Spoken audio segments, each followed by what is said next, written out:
Support comes from Gemma, architects, planners, and designers seeking to bring joy to their clients and communities. Details at gemastl.com.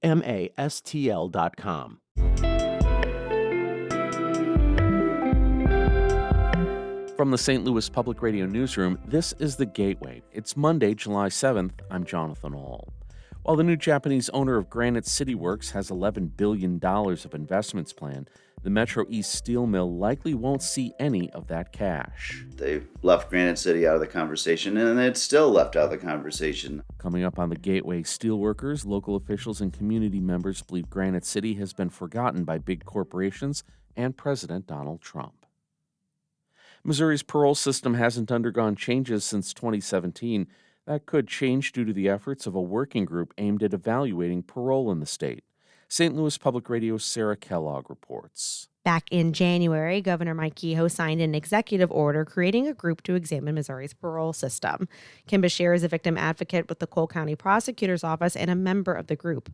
Something she wants to see addressed is more transparency in the process for crime victims, and that includes during parole hearings.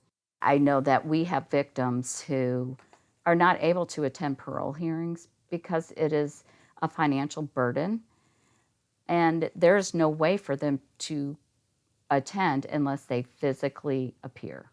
The group had its first meeting in mid-June. In Jefferson City, I'm Sarah Kellogg, St. Louis Public Radio. Missouri lawmakers are waiting to see if their plan to keep the Kansas City Chiefs and Royals from leaving the state will work. During a special session, legislators passed a law allowing the state to partially pay for new stadiums or stadium improvements. The law is in response to legislation passed by Kansas lawmakers that offers to pay 70% of the cost of new stadiums. That offer expired at the end of June. House Minority Leader Ashley Awney says it's frustrating that the Chiefs president has asked for an extension of the Kansas offer. I think that the state of Missouri has bent over backwards to do what we need to do to keep these teams, to work directly with them, to communicate with them as openly as possible. The Missouri law is only applicable to NFL or MLB stadiums. It also caps the state dollars at 50% of the cost. The American Civil Liberties Union of Missouri filed a lawsuit to block a proposed abortion ban from the statewide ballot in 2026. Madeline Fox has more. The ACLU's suit, filed in Cole County, aims to stop a push to once again put abortion before voters, who enshrined it in the state constitution with a statewide vote last November. The measure passed by Missouri's Republican-led General Assembly would ban all abortions except in medical emergencies or some cases of rape and incest, and would ban gender-affirming health care for minors. The ACLU's challenge hinges on that. Missouri's constitution says ballot initiatives can only deal with one subject. It also called the language that will appear on voters' ballots, quote, insufficient and unfair. The ACLU asked a judge to block the ballot initiative, or if they won't, to at least replace the ballot language. I'm Madeline Fox. One of Missouri's teachers' unions sued the state over its private school voucher program. Jody Fortino has that story. The Missouri Independent reports the lawsuit filed by the Missouri National Education Association seeks to block more than $50 million from being given to Missouri scholars. The program allows donors to receive tax credits by making contributions to nonprofit organizations that distribute scholarships for private and homeschooling families. The lawsuit argues state statute doesn't allow Governor Mike Kehoe to appropriate millions to scholarships from general revenue funds. Spokespeople for Missouri Treasurer Vivek Malik, Attorney General Andrew Bailey, and the Office of Administration declined to comment because of ongoing litigation. I'm Jody Fortino. Missouri farmers may be dealing with a new soybean disease this season. It's called red crown rot, and it doesn't have a cure. The disease was first discovered in Missouri last year, but it's been in the United States since the 1960s. It comes from a fungus that lives in the soil, meaning it's hard to detect and easy to accidentally spread. University of Missouri Assistant Professor Mandy Bish works with farmers through MU Extension. In one field she inspected last year, the disease dropped yields by more than half. Once we introduce this fungus into a field, you cannot unintroduce it. Red crown rot can cause discolored leaves and the appearance of a fungus that looks like tiny red balls on the root of the crop. It's too early to see the disease on soybean plants right now, but symptoms may show up starting in late July. Lawmakers in Illinois have approved a plan to create a statewide office for public defense. The new agency would primarily focus on building up public defender systems in counties with few resources. Stephanie Coleman is a policy director at Northwestern University's law school. She says there's a public defender shortage, and the state hasn't been meeting people's Sixth Amendment right to counsel. The state is fortunate that it hasn't been sued yet, but it really is imperative that the state resource this, bare bones constitutional level of defense to where it needs to be. In addition to gathering information on caseloads, the new agency would funnel state dollars to counties to help recruit and train more attorneys.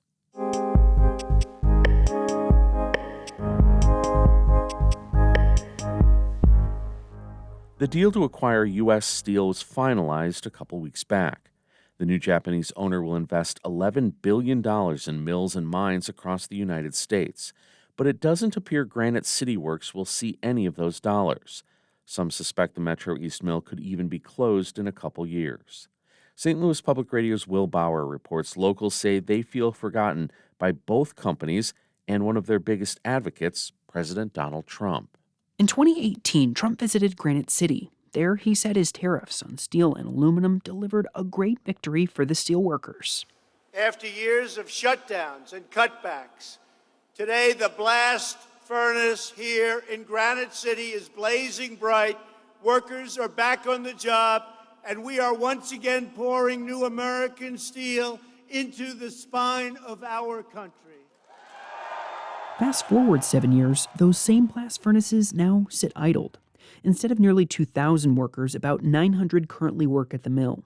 There, they process steel shipped in from other locations. And the new owner, which the Japanese pronounce Nippon, doesn't appear to have plans to keep Granite City around long term. They left Granite City out of the conversation, and it's still left out of the conversation. That's Doug May. He's now retired, but he worked at the mill for 43 years. In addition to the visit in 2018, Trump campaigned this past year to bring back American manufacturing. Now that the U.S. Steel Nippon deal has closed with Trump's approval, the question remains: have Trump and the companies kept their promises to those in the Metro East, or have they forgotten them? Well, it depends on who you ask. May believes Trump and U.S. Steel haven't lived up to their promises. So believe what you want, but nothing in this so-called partnership is for certain except a bunch of greedy people got their money and their ownership. Granite City steelworkers got slapped in the face, left out in the cold, and completely forgotten for all the historical work they have done to save domestic steel. And May isn't the only one. Granite City Mayor Mike Parkinson also says he's frustrated. If you were serious about it in 2018, why aren't you here now? Parkinson recently wrote Trump a letter. He wrote that not only did Trump help restart the blast furnaces in 2018, he also won over voters. So far, Parkinson said he's only heard empty talk to get the deal done. I am not hearing, I'm bringing these people back to work. That's what we heard when the president came years ago, right? Is we're firing this plant back up, and we're going to keep these American jobs American and keep them right here in Granite City and keep this steel going. I'm not hearing that. Others say U.S. Steel is to blame. That includes steelworker Michael Poole, who spoke outside the mill in Granite City. I think that U.S. Steel has told Trump this is what they're looking for, and Trump is backing what they want. There are a few things that Poole and everyone else can seem to agree on. The steel mill should be worthy of investment, and they're hoping Trump can use his influence to make that happen. If he was able to do that, I think that he wouldn't be sorry. I feel like it would be definitely a win for not just Granite City and the Granite City Works. It would be for the whole country. It's just a great thing to keep as many facilities, steelworking facilities, open as we can. Others have reached out to Trump too. State Senator Erica Harris represents the area. She and fellow Republican Amy Ellick wrote him a letter. Harris was at Trump's rally 7 years ago. She says Trump told the crowd he was there to help places like Granite City. I am taking him out of his word for that, and just as the representative here, want to remind him of Granite City and how things did turn around for the short term after that visit, and that we would love for him to be mindful as he's making those decisions now at the federal level that will impact us here locally. The White House didn't respond to requests for comment. Now, the steelworkers, local officials, and the community will continue to do what they've been doing the last couple of years: wait for more answers. In Granite City, I'm Will Bauer, St. Louis Public Radio. Our Brian Moline edited that report. The Gateway is a production of St. Louis Public Radio, music by Ryan McNeely of Adult Fur. We are a member-supported service of the University of Missouri St. Louis.